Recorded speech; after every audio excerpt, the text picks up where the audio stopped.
دوستای عزیز، شما که مرا میبینین، من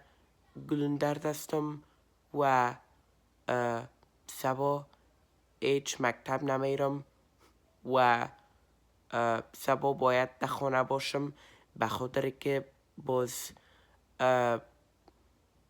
دیگرها را باید از سک نسازمشون، به خاطر که باز که خوب روز شنبه بخیر، آوازکم بخیر جور میشه و میبینین که آوازکم شیشته و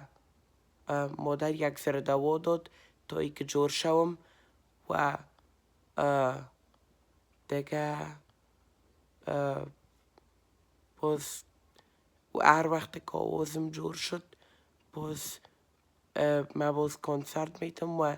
در این وقتا هیچ آوازخوانی هم نکنم که باز گلونکم خراب میشه و زیاد بلند چیقم نزنم که گلونکم خراب میشه و زیاد چیزای گرم نخورم که باز مریضم میکنه. تشکر. خداحافظ.